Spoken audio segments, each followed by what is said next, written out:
Picture this. It's finally summer break, and you're stuck in the car with your aunt. But little did you know, you're on your way to a beautiful mountain range filled with fun and quirky characters. Your mission? To reach the tippity top of Hawk Peak. You will collect, chat, and flap your way to the top of the mountain. It may be a short hike, but it's very easy to go fishing for what would turn out to be 3 hours when you could have just been scaling the mountain. So get ready for a feather-ruffling adventure that's as heartwarming as it is hilarious. Rawr! We start our pixely adventure off exiting a cute little cabin. We find our aunt sitting at the fire. Claire reveals she's been waiting for a phone call, but we find there is no reception. Our aunt tells us we should head up to Hawk Peak and see if we can get service for our call. We can't start our little adventure without checking the scene to see if we can find some goodies and some treasures. Ooh, a shell. With the shore in front of our cabin explored, it's best we head down the trail and see some of our environment.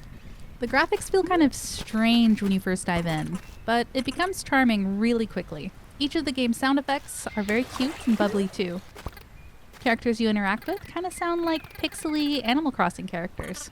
And I love it. Some of the characters we talk to along the way have their own little worlds going on. This little guy here, he needs shells. He needs them bad. I try to hit him and tell him no, but there is no violence in a short hike. So we look around, find some shells, sticks, and just explore the land around us. Each little hop is really responsive, and the sound that goes along with it is so nice. The collection of items makes me happy, and it kind of encourages me to explore every little bit. Just a little way ahead, there's a very relaxed little sandcastle builder. He has a large shovel we want to get our hands on, so we strike a deal. If I can find him a small shovel, he'll trade me. As we continue, there are more and more friends along the way. There's a couple of rock climbers that help us learn to be the best little rock climbers around. All we need is a feather. There's a ranger at the information booth that will sell us feathers. A painter that is looking to create an incredible painting before his big show. A frog that loves breakfast. A nervous bunny that lost her lucky headband before the big race. A ram who lost his watch and is terrified someone will find it and sell it on the internet. A little kangaroo son who is desperate for some fun, and many more. So we gather feathers that help us get higher and higher up the mountain. Feathers allow us to fly, climb, and kind of act as stamina. So the more we have, the further we can go. Oh, fishing! This game has fishing! I love fishing. Even if you're starting to get lost or turned around, there's these great little signs and trail markers to let you know where you are. Each character has their story progress as you help them. The nervous bunny gets a luckier headband than before and is ready to race, and offers us a pair of running shoes, which makes us, pretty fast. We bump into Avery. She's super excited about parkour! Parkour!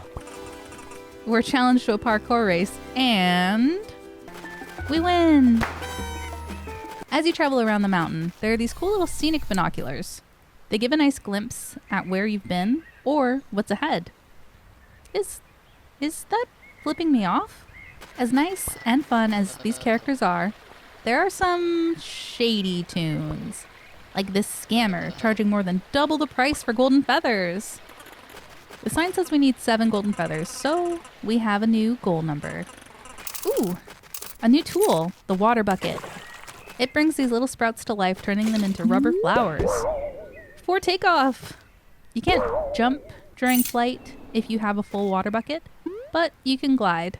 There will be tricky flowers ahead, I'm sure. I want to take a second to talk about the camera. I feel like it does a really great job at keeping you in frame. There's a few spots where it'll swap back and forth. Certain sides of the mountain, it'll flip you. That can get a little jarring if you're in between. But for the most part, I never need to think about the camera or if anything's blocked that I can't see.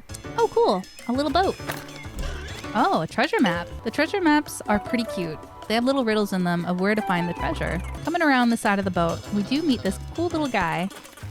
He offers to buy our fish. Thanks, bird guy. Ooh, another tool discovered. The pickaxe. Those blocked off little tunnels shall be blocked off no more. I stop off at the information center again to buy a few more feathers and find out that little scammer bought all the rest of the feathers. We'll have to buy from him now. We stop by and see the little guy that was looking for shells and deliver them. He's happy with his shells and asks us to deliver a shell necklace to Ranger May, our aunt, when we can. A quick stop off at the information center for a hat. We travel all around the mountain and find a couple of kids that made up their own game called Beach Stick Ball. We have to play because we can't fight the law. Good enough reason for me. The goal is 10 hits back and forth in a co-op game, and we're rewarded with a golden feather. Worth. We find our way back to the guy buying fish. With our third fish in, he gives us a fish journal to track all the fish we catch. Oh man, there are so many fish! There's a little guy camping 100% legally. Oh wait, no, they lost their permit. We get bribed with some worms for bait, and they inform us they lost it while fishing. After a few whacks with our little stick, I decided it's time to buy up the feathers from the hoodlum that bought them all. We ask him what his deal is, and he says he needs money. It's some extra cash for the school semester coming up. We bump into our feisty squirrel friend and the rhino. We, assist the squirrel on climbing higher. As we travel higher up the mountain, the temperature starts to drop and our feathers are freezing. A friendly polar bear lets us know to use the hot springs to melt away the ice off the feathers so we can keep climbing. We bump into a little fox that's trying to make her way up to the peak, but the bridge is broken. After a little lining up and prepping to jump, we glide across one of the hot springs over to what may be the peak. What a view! Claire stops to take in an amazing scene from the peak. Her phone rings. The call she was waiting for.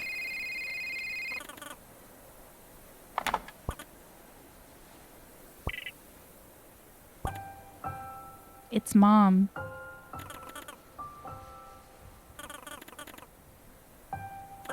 We find out that Mom had gone in for surgery. Everything went well, but they hadn't told Claire beforehand. I'm thinking Mom didn't want us to skip out on this trip, just to stay by her side.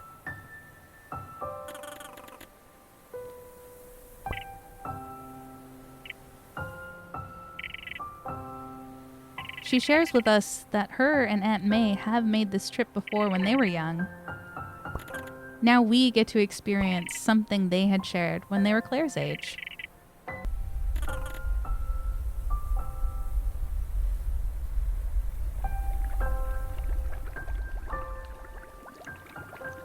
Riding the famous Hawk Peak updraft. I really love this whole scene. When Claire first came out of the cabin waiting for a phone call, I thought it was her being a kid wanting to talk to friends and be on her phone the whole time. She makes it all the way to the top just in time for Mom's call. She really was just waiting to hear that her mom was okay. Such an unselfish reason to want her phone while on a trip. Not wanting to go out and explore where her aunt had brought her, and just staying indoors makes so much sense now. I have such a love for Claire. What a great kid.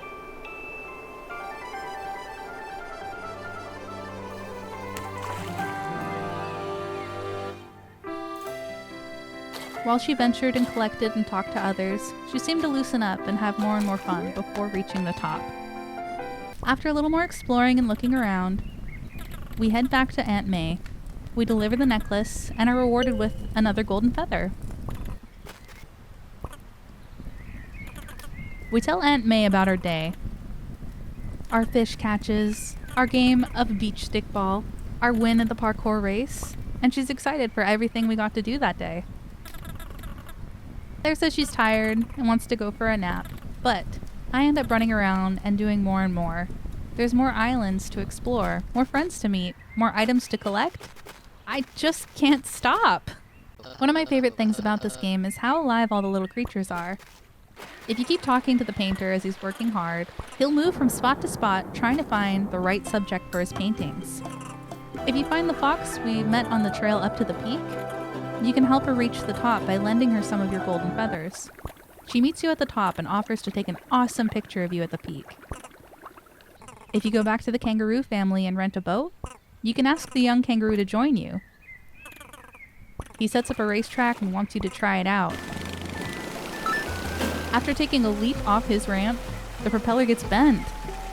Thankfully, our fish find friend knows how to fix it. If you keep talking to the frog building a sandcastle, as you return each time, he's built more and more.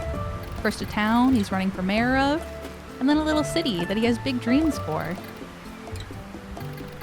The little squirrel, where we learned to rock climb from, makes his way up the big wall, and we find him hanging out and enjoying his time chatting with the polar bear we'd met before. I love games that make you feel like what you're doing matters. It changes the scene or advances someone's life. It's just so great to see and feel like what I'm doing matters in this world. Overall, this game was surprisingly enjoyable. It's an unexpected treasure. Its pixelated graphics remind me of games I'd play over and over again as a kid.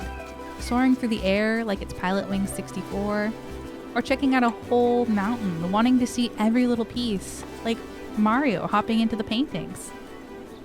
Yes, another 64 game. I was a Nintendo kid.